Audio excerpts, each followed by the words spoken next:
Let's move on to a completely different topic. Let's move on to colchicine. Now, colchicine is a selective inhibitor of microtubule assembly. Now, what happens is that you're inhibiting tubulin, which is necessary for cell division and motility. So what is tubulin?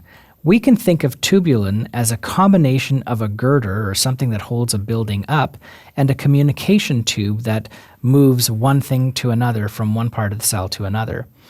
Inhibiting tubulin production actually inhibits a lot of cell function. We call this a general mitotic poison. So in actual fact, we can use these agents in cancer, but in our particular discussion today, we're going to be talking about how it reduces migration and phagocytosis by macrophages. This also helps reduce interleukin B4, which I mentioned to you in our slide before. This also decreases free radical formation, which is also a mediator of pain and inflammation. So where do we use colchicine? It's used in acute gout attacks. It's often associated with diarrhea, and in fact, the way that we prescribe this medication is we tell patients take 0.1 milligram every hour until you develop diarrhea, then slow down. And it sounds kind of flippant, but it's true.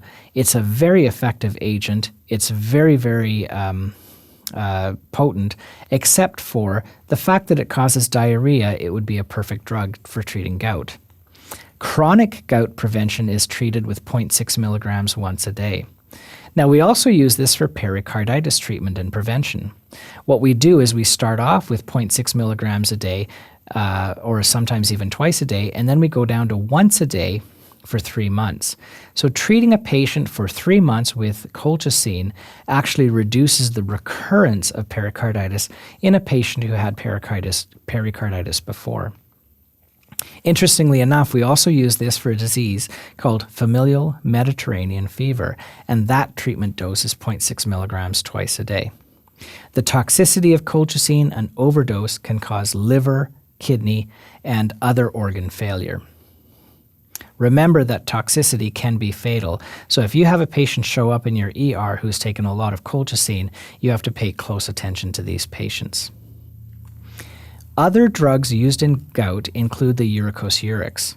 Probenecid is your prototypical agent. It is a weak acid, and it competes with uric acid for reabsorption at the proximal tubule inside the kidney. When you give a patient probenecid, the uric acid is released in the urine. So here's an example of how uric acid is reabsorbed. You filter about 100 liters a day of blood into the glomerulus. 90% of the uric acid is reabsorbed at the proximal convoluted tubule, allowing a small amount of uric acid excretion at the end. This weak acid transporter, or WAT, is what picks up these weak acids and brings them back into the blood. By administering uric acid agents, such as probenecid, you actually increase the amount of reabsorption of those drugs like probenecid, and the uric acid is therefore released into the urine unchanged and not reabsorbed.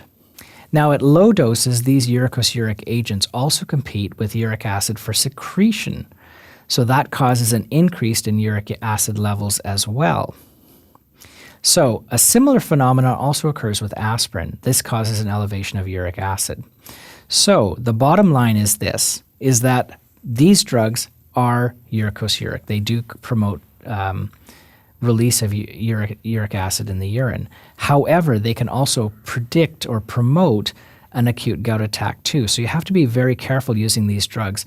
And you don't want to slam people with these medications just without thinking about them, because you can precipitate a gout attack.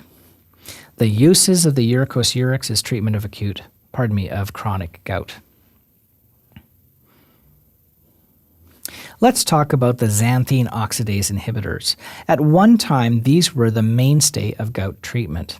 Let's look at the physiology behind allopurinol. Allopurinol is converted to alloxanthine by xanthine oxidase. This is a suicide inhibitor of xanthine oxidase. So uric acid production is cut dramatically because xanthine oxidase is also needed to produce uric acid. Now, we sometimes use allopurinol in chemotherapy of cancer patients to reduce uric acid production from purines that are released during the cell death of all those cancer cells. So this is an important consideration in cancer chemotherapy. When we're killing cells, there's all this stuff being generated as the cells are dying. One of them are purines, and that can cause gout attacks. That's why you have to be very careful in cancer patients, and that's why we use allopurinol in them. Other non-purine inhibitors of xanthine oxidase are out on the market now. They are more selective, they're quite a bit more expensive, and we're just starting to get a feel for them over time. In terms of toxicity of allopurinol, I think the most commonly thing that we see is gastrointestinal upset. We often see GI upset in low doses of allopurinol usage. A rash, vasculitis, and peripheral neuritis are often seen. I've had many patients who've developed rash on allopurinol. A rare but very feared complication of allopurinol toxicity is aplastic anemia. So if you start to see some abnormalities with your white counts and your red counts, be very aware that your allopurinol may be inducing a serious disease.